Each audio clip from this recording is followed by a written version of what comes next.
Paano mapagtatagumpayan ang tukso? Santiago Kabanata 1, talata 13 hanggang 15.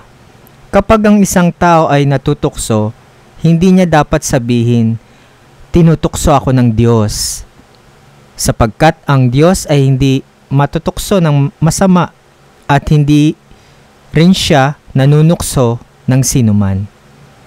Ang bawat tao ay natutukso dahil sa sarili niyang pagnanasa na humihila at umaakit sa kanya. Kapag ang pagnanasa ay lumago sa puso ng tao, nagbubunga ito ng kasalanan. At kung lumala ang kasalanan, nagbubunga ito ng kamatayan.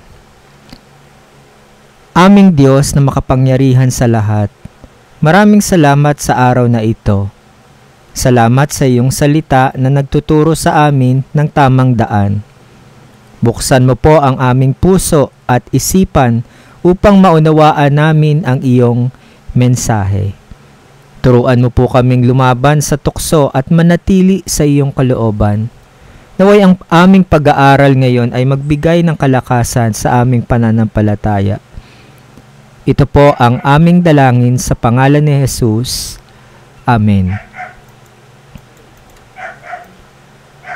Ang tukso ay hindi galing sa Diyos.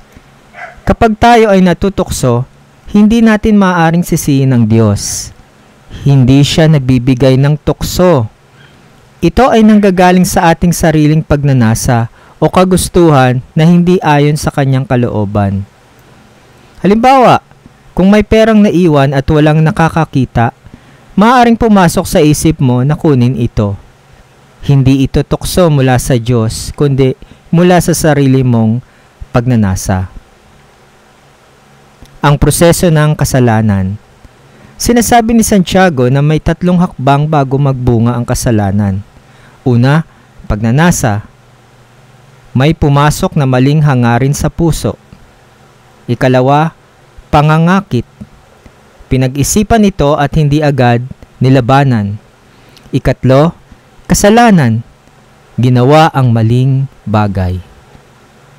Kapag ginayaan nating lumaki ang kasalanan sa ating buhay, unti-unti nitong sinisira ang ating relasyon sa Diyos at sa ibang tao. Halimbawa, si Haring David, nang makita niya si Bathsheba, nagnasa siya. Hindi siya lumayo, bagkus pinag-isipan niya ito at gumawa ng paraan upang makuha siya. Ang pagnanasang hindi napigilan ay nauwi sa kasalanan, at ito ay nagdala ng matinding problema sa kanyang pamilya. Paano mapagtatagumpayan ang tukso?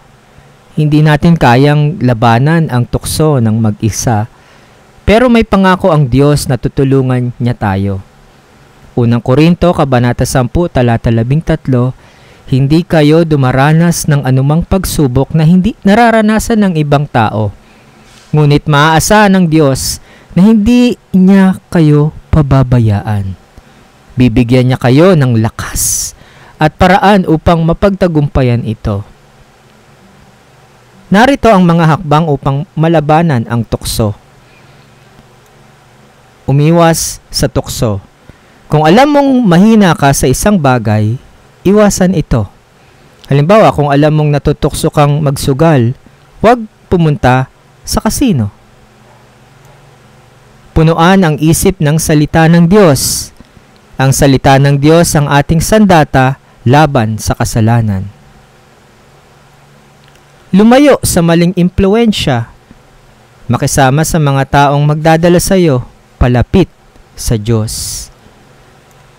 Manalangin. Humingi ng tulong sa Diyos kapag nakakaramdam ng tukso. Gumawa ng mabuti. Palitan ng masasamang gawain ng mga bagay na nakakalugod sa Diyos. Aming Diyos na mapagmahal, salamat po sa iyong mensahe sa araw na ito. Naway maisabuhay namin ang iyong salita at maging matatag sa harap ng tukso. Bigyan mo po kami ng lakas upang tumanggi sa kasalanan at lumakad sa kabanalan. Turuan mo kaming maging masunurin at palaging lumapit sa iyo sa panahon ng pagsubok. Pagpalain mo po ang bawat isa sa amin at ingatan mo po kami. Sa pangalan ni Jesus. Amen. Ang tukso ay bahagi ng buhay, pero hindi tayo kailangang matalo nito. Kapag lumapit tayo sa Diyos at sinunod ang kanyang mga salita, bibigyan niya tayo ng lakas upang pagtagumpayan ito. Ano ang tukso na madalas mong harapin? Ipagkatiwala ito sa Diyos at humingi ng kanyang tulong. Ang Diyos ay laging handang tumulong. Lumapit ka lang sa Kanya.